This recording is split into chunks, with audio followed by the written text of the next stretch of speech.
Hi there, Medical Wildcats. I'm Joseph Guggenheim. I'm a 1972 alum of the medical school, and this month's presentation is on candy corn and the Vanishing Heiress. It's the story of the Brach Candy Company, which was headquartered in Chicago, and Helen Brach, the heiress to the candy fortune. Greg Messina, one of our dental school alums and a retired dentist, sent me a suggestion for this topic.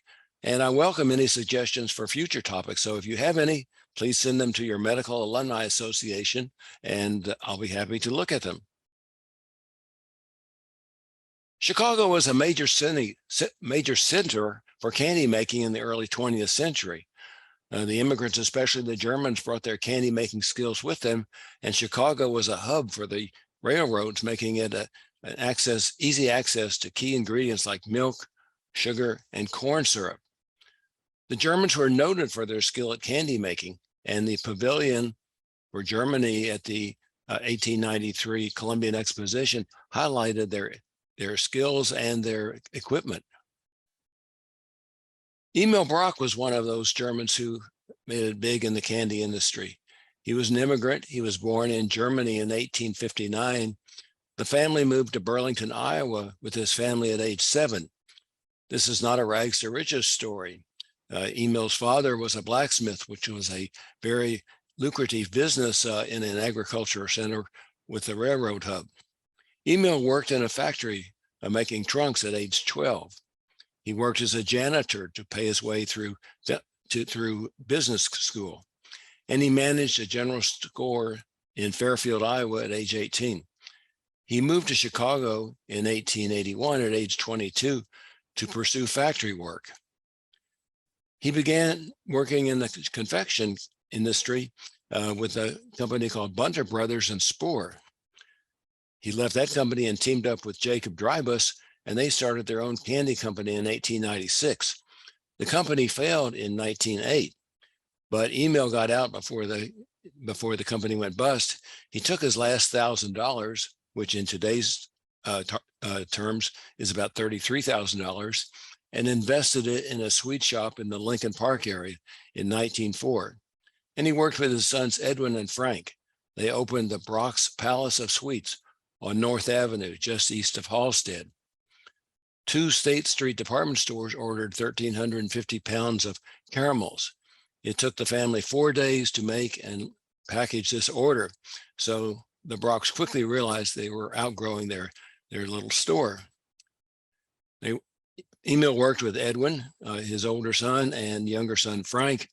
Emil was an outstanding administrator, having worked at Marshall Field, and Frank was an excellent salesman. Emil's niche was in the classic German principles of efficiency and automation. At this time, he did not really come up with any new candy flavors. He developed a dipping machine to make candy on a stick, and he wanted to decrease hand labor while increasing production in order to keep costs down. You can see in this picture of Brach's House of Sweets, Edwin in the foreground with the vest on, with his back to the camera, and Emil in the background with the hat. In 2 years, the factory, a new factory became necessary because of the large business they were having. They had to move to a 3-story headquarters on Desplaines Street. They began producing peanut and hard candies. The weekly output in the new factory quadrupled from 3,000 to 12,000 pounds per week. 3 years later, they had to move again because business was so good. They moved to a 5-story building at Illinois Street and LaSalle, very close to the Loop. The production then increased to 250,000 pounds per week. They made such flavors as jelly beans, fudge cream, marshmallows, chocolate icing, and dips. Emil was one who always wanted to cut costs. In order to keep costs down, he invented a mechanical hard candy cutter, which became the standard in the industry. As I said before, he made a machine which would make candy on a stick. He undercut his competitors by offering candy at 20 cents a pound when his competitors were selling for 50 cents a pound. He cut costs by having no debt to outside entities. He employed family members, his sons, Edwin and Frank. who were taking home less than $10 a week. Instead of paying high salaries, he plowed the profits back into the business. He developed a laboratory of purity and quality control in 1913 and expanded it a couple of years later. This was unique in the candy industry, and at first it was thought to be a marketing gimmick. He stressed absolute purity in the candies. He noted that his competitors were adding plaster of Paris to white candies to make them even whiter, and sulfuric acid to candies to keep them from softening in damp weather. Business continued to increase. By 1915, he was producing 1.1 million pounds per week, 2 million pounds by 1918. By 1922, his workforce had increased to 900 with 250 salesmen. He opened a new plant in 1923 on the west side on Kinsey Street. It was the largest candy factory in the United States. The floor space covered 7 acres. The new factory facility consolidated administrative, research, and manufacturing. And this was one of the first sunlight factories, where windows were filling half the wall space. It was the largest candy output in the United States and possibly in the world. At this time, he was making 127 different kinds of candy. Business suffered due to the anti-German sentiment during the World Wars. The family did not reject or emphasize their German heritage. They did not live in predominantly German-American neighborhoods, and they rarely joined German organizations. Emil had not married a German immigrant like many fellow immigrants did. He married a first-generation Irish lady. And to avoid bringing attention to the German background of his name, they started a new tagline, "Ask for Brox," B-R-O-X. The company still made a profit during the war years. The government contracts more than compensated for the loss of retail civilian business. The candy industry, including the Brach Company, banded together and convinced Congress that candy was an essential industry during World War II. It was included in the C and K rations. Candy companies were asked to produce other food items, and the Brachs produced powdered eggs. The company was awarded a White Star and an E flag for their service to the country during the World War II. More employees were needed during World War II, so they had to have an aggressive campaign to get more factory workers. Their incentives included delicious home-cooked meals at cost, music while you work, white uniforms, furnished and laundered, bowling and softball leagues, picnics, company dances, and charity boxing matches. Who wouldn't want to sign up for these incentives? There was a camaraderie among the employees and a common purpose among them, Black and white employees, male and female, and old and young employees. Emil's wife died in 1924, and he remarried. He married one of the factory's filing clerks, a Swedish immigrant who was 27 years his junior. He retired and moved to Florida and gave up active participation in the company. And his sons, Edwin and Frank, took over the business and considered redefining the company. The Brach brothers developed chocolate bars to compete with O. Henry, Baby Ruth, and Milky Way, the most popular candy bars at the time. They developed some called Brach's Almond and Chocolate Bar and the Swing Bar. They advertised in prestige magazines and said this was an affordable luxury candy. They advertised in Vogue, House Beautiful, Better Homes and Gardens, and similar magazines. But the problem was chocolate would melt during the summer. So the Brach brothers decided to abandon attempts at competing with the other companies. By 1961, they were making over 500 varieties of candies. Their scheme was to emphasize pick a mix, where candies were sold individually in bulk, individually wrapped cellophane. This was to remind people of the old days when you could buy a scoop of candy out of a barrel at the general store or reach for a handful out of your grandmother's glass dish on the coffee table. Candy corn, do you love it or hate it? It's a waxy feeling confection of honey, sugar, vanilla, and butter. The Brachs did not invent candy corn, but they have the biggest percent at Halloween. They manufacture 85% of the market at Halloween. They produce about 7 billion pieces of corn candy a year. They've made other flavors, some of them based on colors, such as the reindeer corn, red and green at Christmas, Cupid corn, red and pink at Valentine's Day, and freedom corn, red and blue at Independence Day. Some fruit flavors, blackberry cobbler, green apple, caramel apple, and also some savory flavors, hot dog flavored, hamburger flavored, and turkey dinner flavored at Thanksgiving. I'm not sure those sound very good. Frank sold the company to American Home Products in 1966. The company after that had some good years and bad years. Since then, it's been sold to several other companies. It is now owned by Ferrara, and they manufacture in Mexico. Their administrative building is in an old post office building in Chicago. Now, what happened to the factory? Well, by 1950, the factory was the largest candy factory in the world. They were making 5 to 10% of all the candy in the United States. Their floor space covered 17 acres.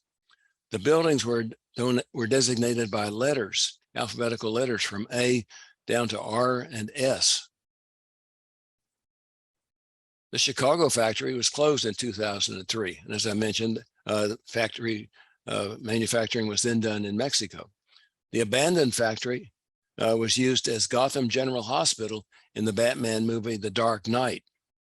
The abandoned factory was underwent a controlled explosion for a 2007 scene in the movie where Joker, dressed as a nurse, destroys the hospital. The factory was completely demolished in 2014. So what happened to Helen Brach, the heiress to the fortune? She disappeared in 1977 without a trace. Her body has never been found. She was worth $24 million in 1977.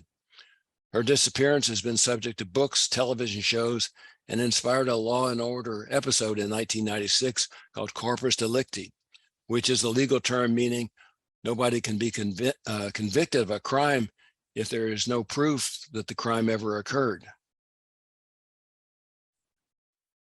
Frank met Helen Voorhees at a Florida country club where she was working as a hat check girl.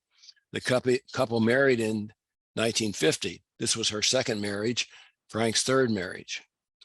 She became interested in racehorses and animal rights and established the Helen Brach Foundation in 1974 for animal rights and to campaign against animal cruelty. The Helen Brach Foundation is still in existence. She was last seen in Rochester, Minnesota. She had gone to the Mayo Clinic for a routine checkup and was returning to their mansion in Glenview, Illinois on Thursday, February 17th, 1977. Remember, Frank had died several years before, so she was now a widow. She was last seen in Rochester in the airport gift shop on February 17th in the morning. The sales clerk there remembered her because she said that Helen was her first customer of the day. She told the sales lady she was in a hurry to meet her houseman. Nobody saw her on the flight from Rochester to O'Hare. So let's look at the three suspects. First, Richard Bailey. Bailey became romantically involved with her. He was a con artist, almost 18 years younger. He owned an equestrian facility and preyed upon wealthy widows and divorcees who were interested in horses but lacked horse sense. He and his colleagues would convince women to invest in overpriced horses. They would then kill the horses if they did not perform well and collected the insurance money. The second suspect is Jack Matlick. He was her houseman and chauffeur. He claimed he picked her up at O'Hare. He may have actually picked her up in Rochester, Minnesota, and drove her back to Glenview. He started acting strangely that weekend. He called his wife and said he would not be home all weekend. He cashed $30,000 in bogus checks with Brach's forged signature on them. He had her car detailed inside and out, had a room of the house thoroughly cleaned, and bought a meat grinder at Marshall Field. Joe Flemons is the third suspect. In 2005, he was a horse trainer with criminal history, admitting to killing Brach at her Glenview house upon her return to Rochester. He said it was bothering his conscience for all these years, for the 28 years since the crime. He said the horse mafia attempted to kill her by beating her. And after beating her, they wrapped her in a blanket and presumed she was dead, but she began to move. Clemens then admitted that he shot her severely beaten body through the blanket, and he insisted that the horse mafia was going to kill him if he did not kill Brach. He claimed Bailey had arranged the murder. Clemens and Ratliff have died, and and Bailey is the only one of the suspects that is still living in a Florida federal prison. So why did they want to kill her? Well, the horse swindlers wanted her dead before she could tell law enforcement about their crimes. Her body has never been found. It's been hypothesized that it was dumped in a blast furnace in Indiana, or possibly in a chemical vat. It was possibly buried under cement at an equestrian center in Morton Grove, which was under construction at the time. Or perhaps it was ground up and mixed with the cement.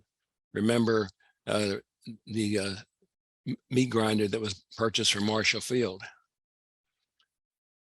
Nobody was ever convinced for killing Brach. Nobody was ever found. Only Richard Bailey was brought to trial. In 1995, 18 years after the crime, he was sentenced to 30 years imprisonment for fraud on a preponderance of evidence for conspiracy to commit murder. But there was no way that murder beyond reasonable doubt could be proven. The judge's sentence was largely influenced by Bailey's lack of remorsefulness at his trial. Bailey has passed polygraph tests in prison and has had several appeals to be released or paroled, but he is still in prison and should be out in 2027 if he lives long enough. So this crime remains unsolved, and if you have any hints, please send them to your law enforcement authorities. I'd like to invite everyone to join me in Chicago for Alumni Weekend, October 13th through 14th. We should have great crisp fall weather. You can reunite with your classmates, see what's new on campus, visit some nearby neighborhood sites, and get some CME credits from the outstanding Northwestern faculty. In the meantime, stay safe, stay healthy, and stay connected with each other. And I look forward to our virtual meeting again next month.